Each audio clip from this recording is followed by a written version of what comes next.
Fala pessoal, bem-vindo a mais um podcast da Athletics School Podcast Brasil.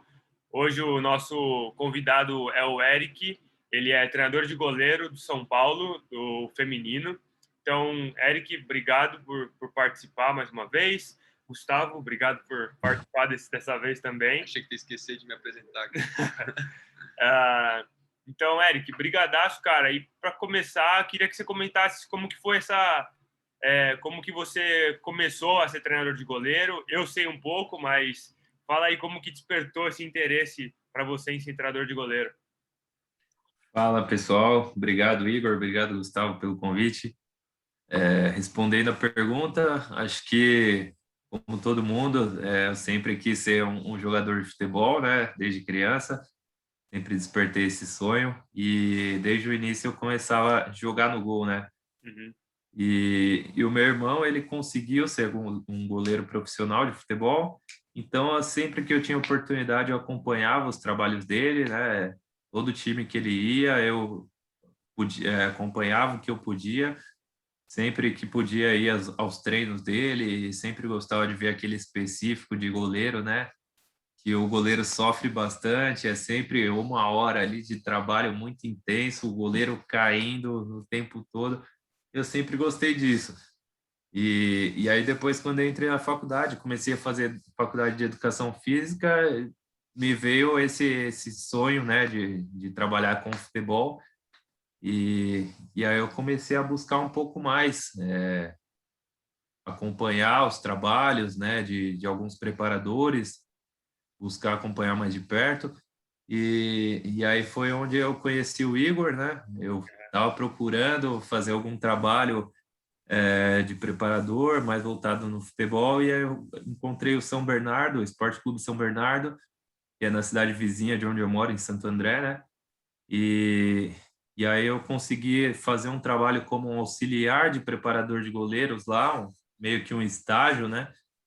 E aí foi onde o Igor tava jogando lá também, né? Acabei conhecendo o Igor. E foi aí que começou, foi um dos primeiros trabalhos meus com futebol. Fiquei lá no São Bernardo por volta de 4 meses, mais ou menos, 5, até o final da segunda divisão, né? Que o São Bernardo conseguiu acesso para A3, o Paulista.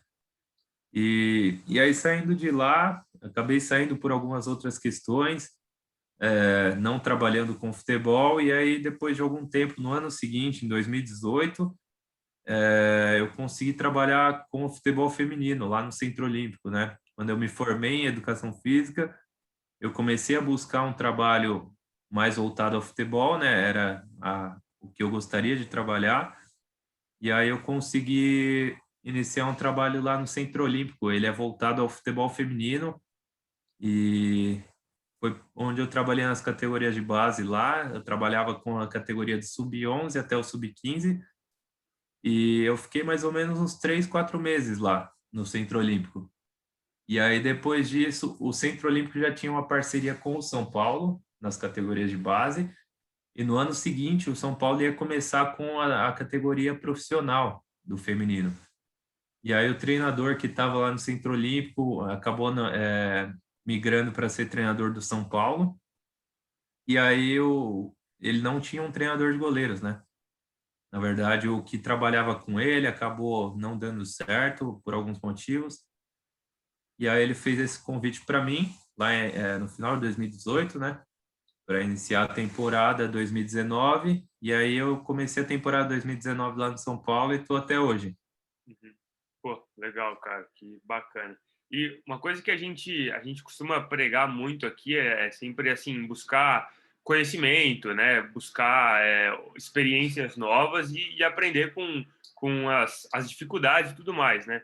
E cara, eu lembro que assim no São Bernardo era basicamente o que você estava fazendo, né?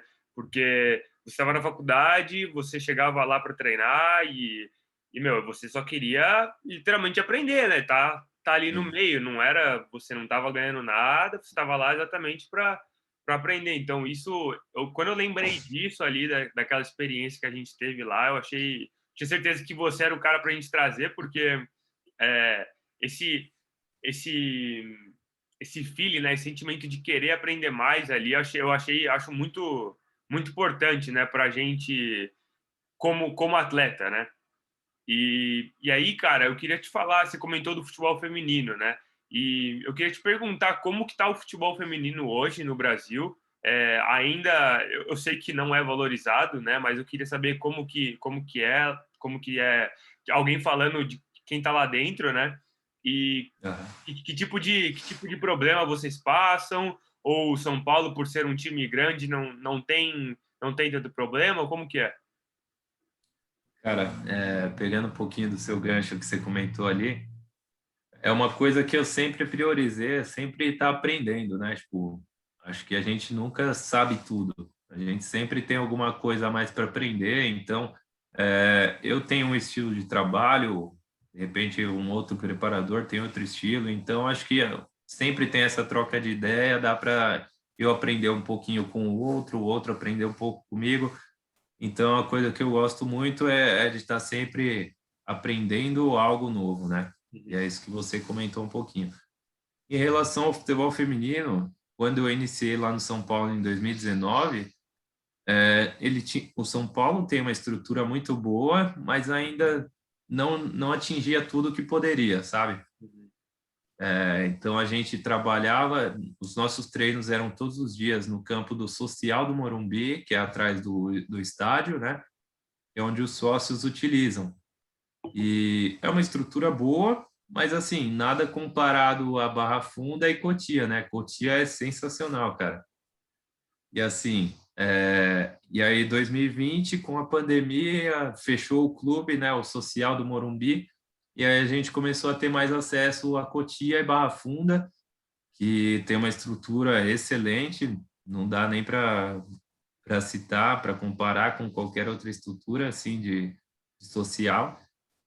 E, e aí teve uma troca de presidente no final do ano passado, e aí o presidente novo começou a dar mais acesso, teve algumas trocas de comando em Cotia, e aí o pessoal de Cotia começou a dar um acesso um pouco maior para a gente. Então, o que a gente tem hoje lá dentro de São Paulo é muito bom, cara. A gente treina em Cotia todos os dias, né? Então, os trabalhos de academia que a gente faz mais ou menos 2 vezes por semana, depende da época, né? Se a gente está numa pré-temporada, se a gente está em competição, a gente faz esse trabalho de academia lá no Morumbi, tem uma academia boa, bem justa, né? E aí esse trabalho é feito no período da manhã. E no período da tarde a gente se desloca do Morumbi para Cotia, no ônibus que o São Paulo tem, né? Fornece para a gente. E aí lá em Cotia a gente tem um campo nosso, um campo de grama natural, bem legal. É lá que a gente faz o trabalho todos os dias no período da tarde, que é o trabalho de campo, né? E, e eu tenho visto muitas equipes crescendo, não só equipes de camisa.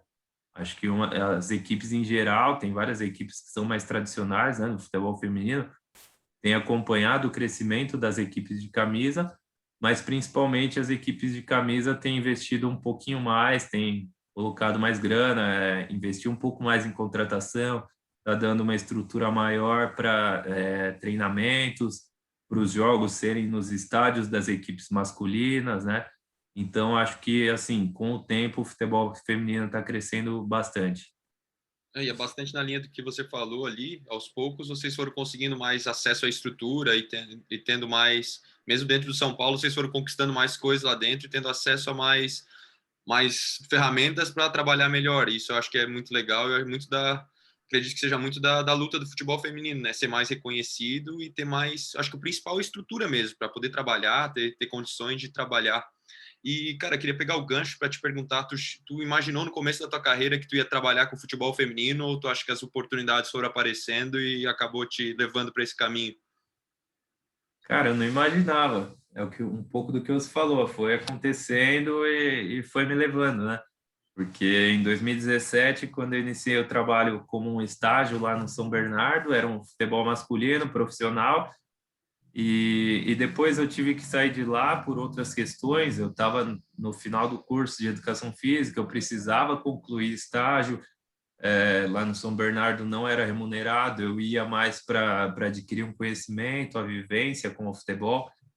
Então, nessa outra oportunidade de estágio que apareceu para mim, tinha uma remuneração muito boa, e eu acabei deixando um pouco de lado. Então, tipo, você deixa um pouco de lado o seu sonho, né, para viver algumas necessidades do dia a dia. Sim. E aí depois eu fui em busca de voltar a viver o meu sonho, né? Lá no Centro Olímpico também não era remunerado, mas eu apostei nisso. Eu falei, pô, é o que eu quero, é isso que eu desejo para minha vida, é a minha carreira, então eu vou apostar nisso de novo, mesmo não sendo remunerado. Estou formado agora, não tenho uma remuneração, mas eu sei que lá na frente eu posso conquistar coisas boas, né? Mas assim, eu não imaginava que eu ia chegar no São Paulo tão rápido, né?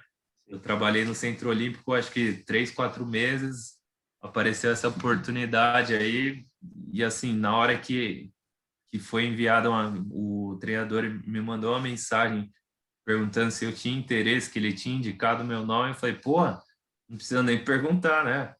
Vamos na hora. Com certeza. Sem dúvida. Cara, Mas então foi muito você, gratificante. você trabalhou com feminino e masculino, então, na sua carreira já, né? A Isso. gente teve uma técnica de voleibol aqui, uma palestrante aqui que veio no inglês, e ela também treinou masculino e feminino. E ela disse que uma das maiores diferenças que ela percebeu é que as meninas elas são muito mais colaborativas na estratégia do time do que os meninos. Os meninos têm mais um sentido de soldado, assim, de pegar a missão, pegar a estratégia e seguir. Não sei se tu tem essa mesma percepção no futebol masculino e feminino, e se tu puder detalhar um pouco da diferença de mentalidade dos meninos e das meninas no que você percebeu aí na sua experiência. Então, eu vivi pouco, né, o futebol masculino. Eu acho que eu fiquei, sei lá, uns 4 meses, mais ou menos, lá no São Bernardo. E eu acho que o preparador de goleiros que tinha lá não tinha tanta aproximação ao treinador. Então, tipo, eu não conseguia vivenciar tanta coisa assim. Já era um pouquinho mais fechado ao treinamento de goleiro. Mas é um pouco do que você falou, assim. Eu acho que as mulheres, elas dão mais atenção, parece, né, ao que é proposto. Então, tipo, elas acabam meio que comprando a causa, né? Tipo, Uhum. elas dão mais atenção, conseguem pensar um pouquinho mais nas coisas, e já os homens, tipo, o que você falou, eu tô fechado e vamos nessa. É Uhum. muito, Sim, sim. muito, tipo, segue a mesma linha ali, ó. As mulheres conseguem pensar um pouco mais, parece. Não, eu também, cara, e eu imagino que, assim, eu nunca tive experiência, né, com o esporte feminino, mas eu sei que, assim, a gente ali no São Bernardo, né, todo mundo ali tava, né, fazendo o melhor, com certeza, mas, em geral, eu vejo que os homens, em geral, eles são muito cabeça fechada para algumas coisas, né? Às vezes, o treinador vem com uma, sei lá, com uma proposta de treino um pouco diferente, né? O pessoal já vai olhar com aquela cara mais diferente. E eu sinto que talvez no feminino não seja. A gente fala que não é um big deal, né? Não é, nossa, meu Deus, que coisa diferente, não pode ser assim, né? Mas, Aham, sim, mas, cara, que legal. E, cara, vocês foram campeões brasileiros, né? sim. E, cara, queria te perguntar, assim, como que foi a experiência e, assim, quais fatores foram determinantes para vocês chegarem a ser campeão brasileiro?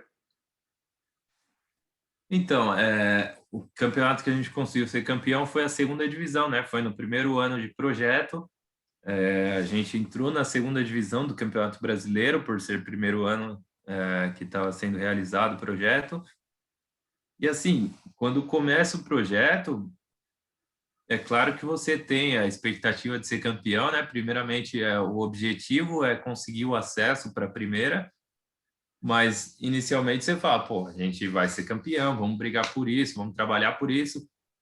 Só que a partir do momento que você atinge o seu objetivo, cara, é muito gratificante. É uma sensação assim que não tem explicação, porque aquela sensação de você atingir os seus objetivos, eu sei como vem na cabeça assim, tudo que foi trabalhado durante o ano, tudo que você viveu, as dificuldades que tiveram, e as superações, né, até você chegar ao título, é assim uma sensação indescritível. E eu acho que um diferencial que fez a gente conseguir esse objetivo é muito trabalho, cara. foi um primeiro ano, assim, mas um primeiro ano de muito trabalho, onde a gente via que em alguns momentos alguns clubes tinham folga e a gente estava lá trabalhando de segunda a segunda, de segunda a domingo, não tinha folga, a gente sempre juntava a comissão, né, para fazer um planejamento e era sempre um planejamento buscando atingir o maior nível possível. Então, eu acredito que foi o trabalho. É claro que, assim, todo grupo tem um desentendimento, tipo, não é um grupo 100% fechado, não tinha nenhuma treta, mas não era aquele grupo que você fala, é 100% fechado, não. Mas a hora que entrava em campo, não tinha diferença, era uma corria pela outra, e todas elas mostravam o trabalho que a gente desempenhou o ano todo. Então, acho que o diferencial foi muito trabalho, muito foco. Pô, legal. E, cara, eu queria te perguntar, assim, na tua parte de treinador de goleiro, né? Como que é a tua comunicação com as atletas? Então, assim, como que você ditaria que a sua maneira de liderar as goleiras? Como você, sei lá, você é um cara que gosta mais da disciplina? Você é um cara que deixa as coisas fluírem um pouco mais? Como que funciona essa relação entre você e as goleiras? Cara, assim, eu deixo as coisas fluindo do jeito que elas devem ser e eu tento ser o mais positivo possível com elas.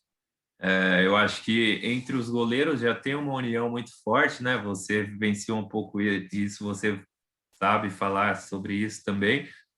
E então, tipo, o goleiro ele já tem um pensamento diferente já, né, do restante do grupo. Então, assim, a liderança eu acho que todo goleiro tem, todo goleiro precisa ter para atuar em um alto nível. Então, tipo, não precisa ser tão trabalhado isso, tipo, focar tanto, ficar batendo na tecla para você passar uma liderança para o goleiro. Eu acho que o goleiro automaticamente ele já tem essa liderança. Eu tento sempre ser muito positivo com elas, cara. Não critico o método de trabalho de algumas outras pessoas, mas tem gente que, tipo, é muito durão, né, de ficar batendo. Mas, assim, eu acho que, às vezes, o treino não tá fluindo. Se você ficar batendo na pessoa, é tipo bater em cachorro morto. Acho que não vai adiantar nada, não vai tirar nada disso. Então, eu sempre tento ser muito positivo com ela. Se não tá saindo, eu tento trocar uma ideia para o treino ali. Acho que vale mais uma conversa, tentar levantar ela, animar um pouco a atleta, né? Porque ela mesma se cobra muito para desempenhar em alto nível. Então, tipo, acho que vale muito mais uma conversa para tentar levantar a pessoa e buscar o alto rendimento do que qualquer outra coisa. Então, eu sempre tento ser muito positivo, passar coisas boas para elas. Se eu vejo alguma coisa de positivo, algum treino que eu vejo pela internet, eu mando para elas. Tento tirar sempre as coisas boas de tudo que eu vejo para passar para elas. Eu acho que o jogador profissional, né, bem do que tu falou, ele já não precisa dar aquela motivação do cara batendo nele para ele já dá o máximo, né? Ele precisa mais Sim. de alguém para guiar ele do que realmente bater, motivar e tal. E cara, e assim, se você fosse, qual que é as qualidades que você mais valoriza num goleiro ou goleira? Se tem ali um garoto ou uma garota de 15 anos, o que você acha que ele tem que ter, como qualidades assim principais para ser um bom goleiro? Na questão da mentalidade, assim. Não só como goleiro, mas assim como atleta em geral, né? Eu acho que Aham. porque dá para aplicar isso em diversos esportes, Eu né? falo mais no goleiro porque eu sou líbero no vôlei, então eu toco menos na bola, Aham. eu tô acostumado, assim, um pouco como goleiro, né? Tu não tem tantas ações para fazer. E daí sempre me falaram, tua comunicação tem que ser boa, tu tem que ver o jogo diferente. E o goleiro acredito que seja mais dessa forma, mas deixar contigo aí as qualidades que tu mais valoriza num goleiro.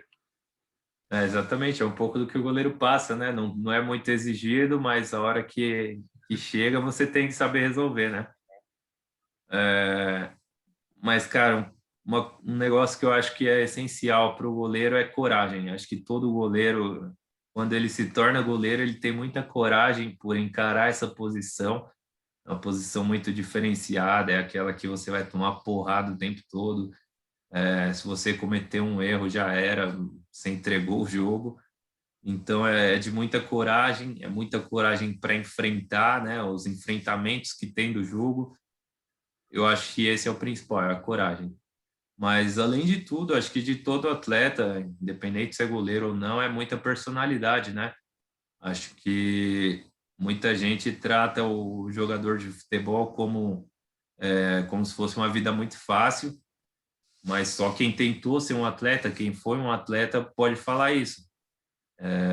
Cara, o atleta de futebol, ele abre mão de várias coisas, sai de casa cedo, abre mão de várias coisas em família, abre mão de vivenciar várias coisas para correr atrás do sonho dele. Então, acho que isso é muita personalidade, bater de frente com qualquer um para vivenciar o seu sonho mesmo. Não, e, cara, é uma coisa que eu sempre procuro, assim, entender dos treinadores, né? Porque eu sinto que muito treinador perde os atletas, né? Às vezes por falta de comunicação ou ou não saber se comunicar, né? Então, ainda mais na tua posição ali, eu acho que, cara, é muito difícil pô, você tem 3, 4 goleiras ali e aí você precisa escolher uma e, pô, e as outras 3, obviamente, que não vão gostar, né? Todo mundo tá ali para jogar. Então, como que como que funciona ali o teu approach com elas ali para você não deixar nenhuma desmotivada? Não sei se você passou por isso já, mas assim, como que você tenta manejar todos os goleiros ali para trabalharem junto pro bem maior, né? Lá no São Paulo, a gente trabalha com 3 goleiras, né, desde que iniciou o projeto. Mas, assim, como eu já tinha comentado um pouco antes, o goleiro é muito unido, né? Então, independente de quem está jogando ou no dia a dia de treinamento, não tem essa de tipo o reserva ficar olhando torto para o titular e falar, não, tomara que ele erre essa bola aí. É tipo um dando força para o outro, não, vamos lá, vai acertar, se errou nessa, vai acertar na próxima. É um dando força para o outro. E isso eu acho muito louco da posição de goleiro, porque a gente só vê no futebol na posição de goleiro mesmo. A gente não vê o cara de linha dando força com tanta frequência assim, né? Uhum. Isso eu acho muito louco. Acho que é da posição mesmo, independente do clube. Acho que todos da posição vão fazer isso. E assim, lá no São Paulo, em 2019, a gente tem desde 2019, né, que a gente começou o trabalho, a comissão é a mesma, o treinador, a gente tem uma mentalidade de dar oportunidades para quem vem entregando nos treinamentos. Então, se a goleira reserva está entregando bem nos treinamentos, por que não dar uma oportunidade para ela em algum jogo, né? E foi isso que a gente fez. Então, a gente olhava para as características das goleiras e, por exemplo, essa goleira aqui tem as características de jogar mais com o pé, então quando a gente vai enfrentar um adversário que a gente acha que a goleira vai ser mais utilizada com o pé, a gente vai com essa goleira. Quando for defesa de meta, a gente vai com a outra porque a outra tem uma defesa de meta melhor. Então foi mais ou menos um pouco disso que a gente venceu em 2019. É claro que depois a gente usou bastante isso no começo da temporada, que era fase de grupos e tal. E aí depois acabou que a outra goleira teve uma lesão, passou o restante da temporada machucada. E aí a gente deu mais prioridade para uma goleira só jogar. Mas e aí 2020 a gente trocou essa goleira reserva, né? A gente trouxe outra goleira, a titular se manteve, ela estava entregando mais, então se manteve como uma goleira titular, mas mesmo assim a gente sempre deu a oportunidade para outra goleira que é considerada reserva, né? Mas assim, se vem entregando bem nos treinamentos, vem desempenhando bem, por que não dar uma oportunidade de um jogo para ela, né?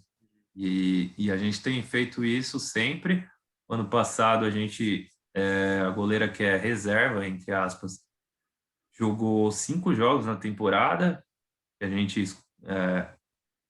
escolheu, né, de acordo com os adversários, para dar oportunidade para ela.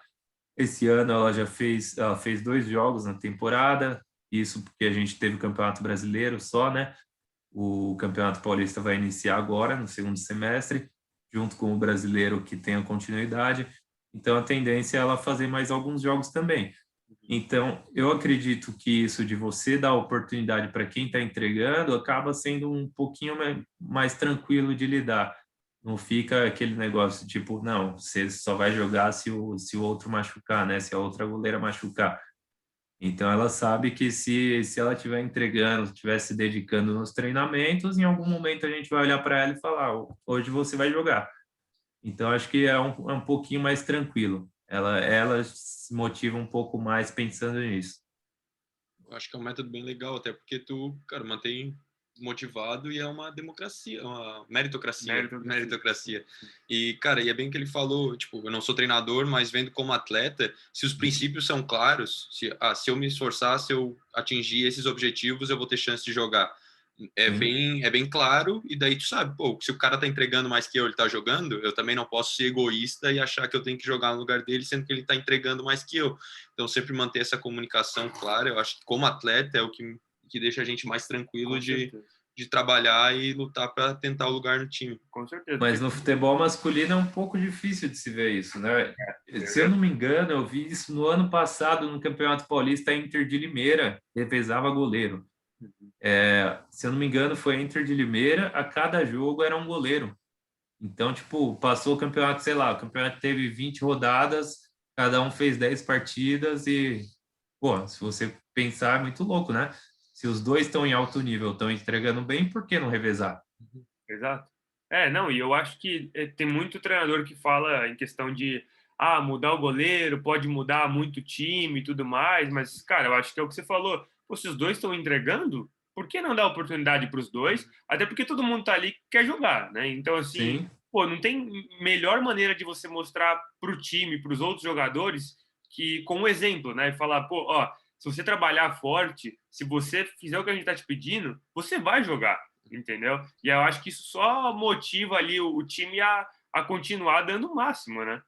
exatamente. E ainda mais assim, agora na época de pandemia, cara, a gente faz teste toda semana, são 2 testes por semana, e assim, do nada o titular pode dar positivo lá no teste de Covid e você precisa do goleiro reserva. E aí, se o goleiro reserva não tem um ritmo de jogo, né? Sim. Você não tá dando essa oportunidade para ele, ele não tem ritmo de jogo, sei lá, faz 2 anos que o cara não atua numa partida.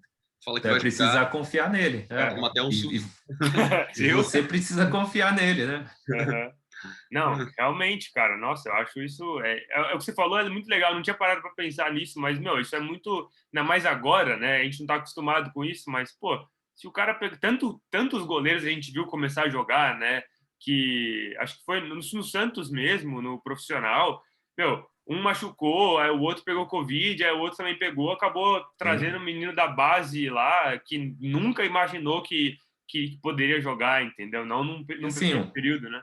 um baita de um goleiro, né? Do Santos, o João Sim, Paulo. O sim. João Paulo, o John, pô, 2 excelentes goleiros que, assim, por que que não jogavam, né?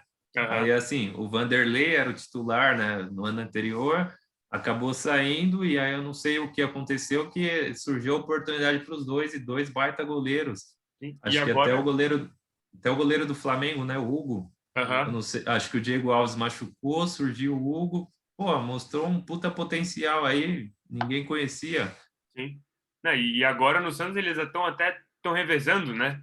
Que eu acho que é muito importante. É o que você falou, cara. O outro, para o goleiro, esse ritmo de jogo é muito importante, né? Então, para o Sem cara dúvida. ficar 2 anos sem jogar, um ano que seja, 15 dias que seja, já faz uma diferença do caramba. Muita, E, faz muita diferença. cara, eu ia te perguntar assim, como que você comentou de você e a comissão trabalharem junto, né? Mas eu queria saber de você o quão conjunto vocês trabalham, porque a gente a gente sabe que às vezes o treinador de goleiro é um cara que fica de lado, porque às vezes nem manda nada. No São Bernardo mesmo a gente sabe que não era o treinador de goleiro que escalava, não que Sim. deveria ser ele, mas assim, ele mal tinha uma voz lá, né? Então, e quando ele tentou ter uma voz, aconteceu outras coisas lá, né? Então, Derrubaram ele, né? então. E aí, tipo, pô, Infelizmente. mas, cara, eu queria saber, assim, de você, como que funciona o teu trabalho junto ali com a comissão, com o resto da comissão? Cara, é um trabalho muito bom desde o início. O treinador sempre deu muita liberdade para qualquer membro da comissão, não só para mim, ou não só para o auxiliar técnico dele. Ele sempre deu muita liberdade, ele sempre ouviu muito as pessoas que são da comissão dele. Em relação a, por exemplo, a escalação da goleira sempre foi em conjunto, né? Uhum. Ele sempre chegou em mim e perguntou. Claro que ele sempre acompanha muito de perto e ele consegue ter uma opinião de quem está melhor, vivenciando, né? Vendo o dia a dia de treinamento. Mas ainda assim ele sempre me perguntou quem eu achava que estava mais preparada, quem eu achava que estava pronta para cada jogo. Então, era sempre isso, né? A cada jogo, como eu falei para você que a gente costumava revezar, a cada jogo ele chegava em mim e perguntava, tipo, e aí? A gente vai enfrentar um adversário tal, o estilo de jogo é esse, quem você acha que está pronta, né, para isso? E a gente sempre trocava muita ideia sobre isso e decidia em conjunto, né? Uhum. E não só eu e ele, normalmente estava o restante da comissão na conversa, a gente abria para o restante da comissão opinar, eu passava a minha visão, ele passava a dele e o restante da comissão passava a deles também. Então sempre foi muito em conjunto. É claro que a opinião do treinador sempre conta muito mais, né? Afinal é ele que define. Uhum. Mas assim, eu não lembro de nenhuma escalação que eu falei, ó, essa aqui tá pronta, ele foi lá e escalou a outra. Então sempre foi bem alinhado, ele sempre deu muita liberdade, muita voz para mim. E cara, isso faz total diferença no dia a dia do trabalho. Cara, com certeza. Eu li o livro do Carlo Ancelotti e ele fala muito disso. Os jogadores fazem parte do livro, eles comentam como a comunicação dele sempre foi muito boa, entendeu? Assim, muito clara. Tipo, pô, você não vai jogar por isso. E às vezes né, não é nem, às vezes ele só prefere que o cara jogue porque Sim. ele sente que o cara tá melhor. Pô, mas pelo menos pro outro cara saber disso assim, conta muito, né? Até porque ele pode trabalhar para melhorar aquilo e Ex- talvez ter a chance de jogar, né? Exato. E, cara, eu acho que o que você falou é assim, de todo jogo tá ali comentando, conversando, eu acho isso muito bom, porque às vezes eu sinto que muito treinador, ele só. Ah, o jogo passado ele não errou, tá bom, então ele joga de novo, entendeu? Mas assim, eu Sim. acho que sempre tem uma coisinha ou outra para melhorar, né? E pô, se o outro goleiro tá bem, porque talvez não, não só em goleiro, né? Mas qualquer posição, cara. Qualquer esporte. Qualquer posição. Sim. E assim, a gente que está trabalhando com futebol, a gente enfrenta outras equipes, vai conversar com o preparador de goleiro de outra equipe, e aí eu converso com alguns de outras equipes e percebo que não é toda a comissão que é assim. Já conversei com um cara que falou, pô, eu não tenho voz aqui dentro do time. Ninguém pergunta o que eu acho da goleira, ninguém pergunta como tá o dia a dia de treinamento, o cara vai lá, toma uma decisão sozinha e tanto faz a sua opinião, ninguém quer saber o que você acha. É. E isso acho que vai desmerecendo e desmotivando cada profissional, né? Sim, então, acho que todo mundo, começando pelo treinador de goleiro, e aí depois isso. Não, essa falta de comunicação acho que é um dos piores, é um dos maiores problemas do esporte, às vezes, né? Você Sim. não ter o feedback, você não saber, e às vezes a pessoa que deve ter voz não tem, é uma coisa muito ruim. E às vezes a gente vê treinador que às vezes não sabe muito, né? Mas por mais que ele não saiba tanto, mas se ele tiver o time na mão ali, né? O time começa a jogar pelo treinador, cara, e às vezes Sim, acaba dando certo. E às vezes o treinador tem tanta, treinou aqui, jogou lá, mas o cara não sabe conversar com o time, não adianta nada, né? exatamente. Então, isso eu acho muito, muito bom. É... Cara, e agora Não, indo vai embora. assim para um outro caminho aqui, a gente conversou bastante essa semana ali, nessa semana não, de sexta em diante agora, sobre diversidade, sobre inclusão. E, cara, tu tá trabalhando com futebol feminino, tu já falou ali de como é a realidade no Brasil, na sua visão. Queria te perguntar, o que tu acha que a gente, você como técnico, a gente como uma empresa agora, como que a gente pode ajudar a ter uma igualdade maior no crescimento desses esportes, não só do futebol feminino, mas esses esportes menores, que no Brasil a gente sabe que não tem muita ajuda. Na tua opinião, o que o futebol feminino precisa hoje para crescer mais? Cara, eu acho que é cada um apoiar um pouquinho mais. Eu vejo muito isso no futebol feminino. Em 2019 teve um crescimento muito grande pelo apoio que a torcida deu.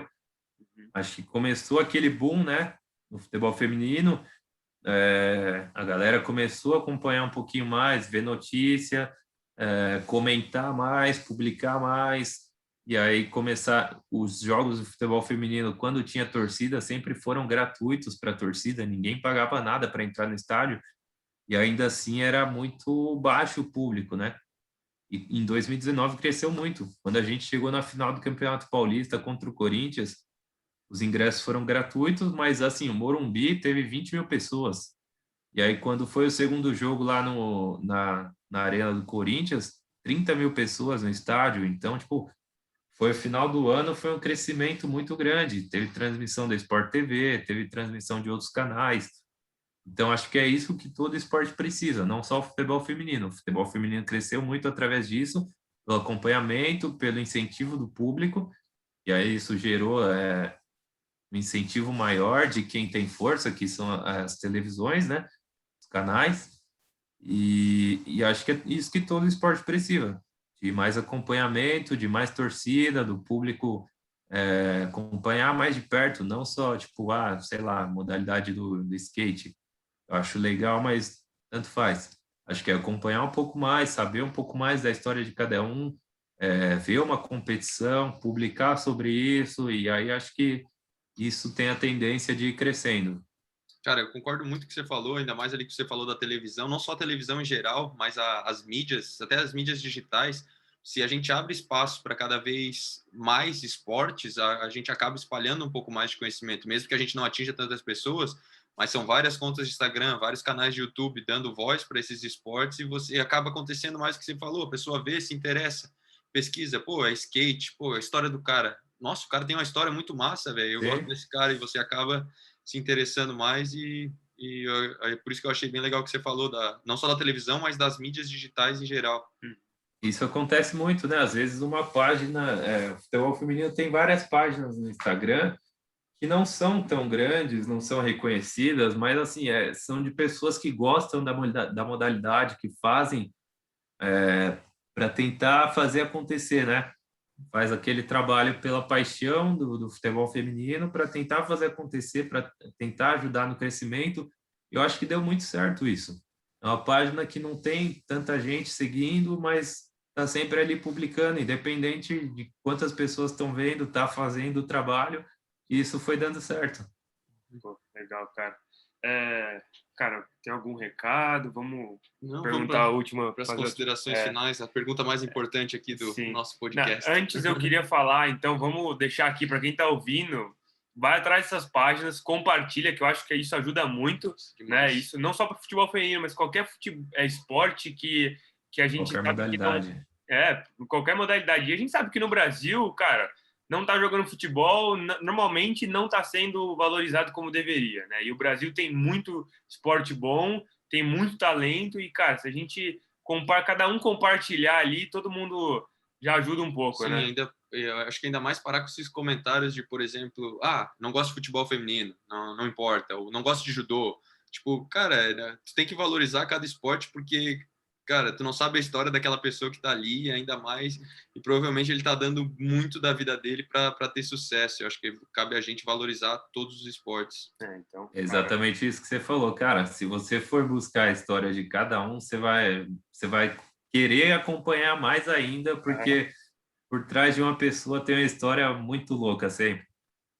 não, com certeza. E, cara, eu acho que se a gente for parar para ver, a gente consegue achar história muito, assim, uma história muito mais legal do que muitos jogadores no futebol, entendeu? A gente acha que só o jogador de futebol sofre, só o homem do futebol sofre, né? Sim, Mas, cara, são as meninas, são os caras que jogam vôlei, que jogam handebol, que lutam judô, é todo mundo, natação, todo mundo, o time não tem dinheiro, o time para, é campeão, no outro ano não sabe se tem contrato. Então, cara, acho que se a gente puder fazer nossa parte, então, se você está ouvindo esse podcast, por favor, compartilhe alguma coisa do futebol feminino, principalmente, e dos outros esportes também. Segue a gente no Spotify, no YouTube, tem o podcast em inglês também, se você está ouvindo agora, coloca lá no YouTube, dá para assistir com legenda. Então, dá essa força para a gente. E, cara, para a última pergunta, Eric, a gente queria saber como como você define sucesso? Cara, é uma pergunta que difícil, né? Com Mas certeza. que cada um tem uma opinião, mas a minha é que sucesso é você atingir aquele objetivo que você traçou no início de qualquer temporada. Então, no início de uma temporada, eu vou traçar um objetivo que eu desejo atingir, que eu desejo que as goleiras atinjam, né, durante o ano.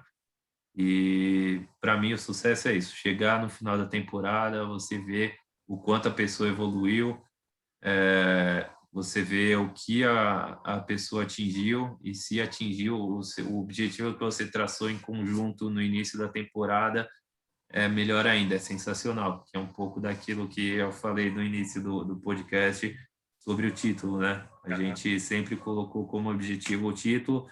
Primeiro tinha um objetivo antes, né, que era o acesso, mas no final era o objetivo o título.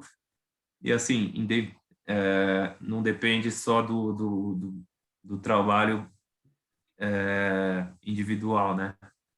Às vezes é o trabalho em grupo mesmo, que foi nesse caso o nosso trabalho em grupo, a constância talvez do trabalho das goleiras contribuiu pelo menos um pouquinho para a gente atingir o objetivo geral do grupo. Acho que para mim o sucesso se define a isso. Pô, legal, cara. Acho que vai muito do que você fala ali, né? A frase não é sua, mas você fala bastante. Para quem não sabe onde vai, qualquer caminho serve, né? E se você consegue numa temporada traçar uma meta, você consegue construir um processo, talvez a meta seja muito difícil de ser atingida, mas você está no caminho, cara. Talvez você não tenha 100%, mas você atingiu 90% daquilo, você prepara, corrige os erros, no próximo ano vai para cima de novo e segue. Com certeza. E, cara, assim, progresso pequeno ou progresso grande é progresso, entendeu? Exatamente. Então, se você não chegar, mas se você não chegar no objetivo que você quer, né? Mas uma coisa que você comentou, se você tiver um progressozinho ali, nem que seja um pouquinho só, cara, tá bom, entendeu? Acho que a gente tem que buscar, lógico, o big picture, né? Tipo assim, a imagem maior ali, mas, cara, a gente está progredindo, está no caminho certo, né? Isso é o que importa mesmo. Cara, uma coisa que me deixa assim muito satisfeito, que me enche de orgulho é quando uma das goleiras chega e falam tipo, hoje eu consegui fazer tal coisa e tipo eu 2 anos atrás jamais ia fazer isso. E aí tipo você vê o quanto você influenciou uma pessoa a fazer algo melhor. Para mim é sensacional, não tem preço. Com Acho certeza. que esse é o ponto alto assim de trabalhar com pessoas. Com certeza. E, cara, é outra coisa, é outro insight que você me deu agora, é que, assim, acho que a gente está sempre influenciando pessoas, né? E aí vai da gente influenciar de uma maneira boa ou de uma maneira ruim. Sim, Então, cara, se a gente está influenciando da maneira boa, é o que importa, né? E se a gente não está influenciando de uma maneira boa, provavelmente está influenciando de uma maneira ruim, né? Então, E às sim. vezes a gente até não valoriza. Ele falou, é uma pessoa que veio falar comigo, mas, cara, é uma pessoa que está contigo, sei lá, ele falou que treina de segunda a segunda, 7 dias por semana, 4 horas por dia, 2 horas, não sei, mas escutando o que você tem para falar e dedicando praticamente muito do esforço dela naquilo que você está dizendo para ela trabalhar. Então, isso é muita coisa, cara. É uma, duas, é três, são 3 pessoas, mas é muita coisa, velho. sim, não, e É aí, exatamente isso que você falou, cara. Tipo, todos os dias, na semana inteira, eu tô com essa pessoa e, assim, é muito delas comprarem a minha ideia, né? Eu que tô meio que tocando o projeto, né? Comandando o trabalho delas e elas têm que comprar a minha ideia para isso dar certo. E aí, quando você escuta algo desse tipo que eu citei, é satisfatório porque você sabe que elas no dia a dia elas já demonstram que compraram a sua ideia, executando todo o trabalho, mas quando vem uma mensagem dessa é muito gratificante. pô, legal. Cara, brigadaço, Eric, pelo seu tempo participar. A gente deseja muita, não vou dizer sorte, vou dizer trabalho e muito resultado bom na Muito sucesso. temporada. E, cara, que tomara que esse podcast sirva de, né, para abrir muitas portas para o futebol feminino, para quem está ouvindo, para quem acompanha o futebol masculino e às vezes nem não dá bola nenhuma para o futebol feminino, mas que é tão bom quanto o masculino, né? Então, cara, obrigado mesmo por participar. Eu que agradeço a oportunidade de falar um pouquinho sobre o meu trabalho, sobre como eu penso sobre o futebol feminino. É gratificante poder falar com você, Igor, mais uma vez, depois de tanto tempo, né, que a gente não se falava. Claro. E aí, quando a gente começou a conversar, você falou, pô, como eu não pensei em você antes, né? Tipo, vamos participar do podcast.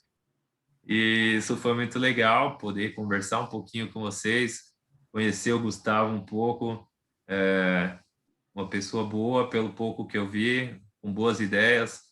E para todo mundo que está ouvindo o podcast aí, quem não acompanha o futebol feminino, bora acompanhar um pouquinho, bora acompanhar o São Paulo lá, futebol feminino, ver um pouquinho do nosso trabalho e torcer pela gente.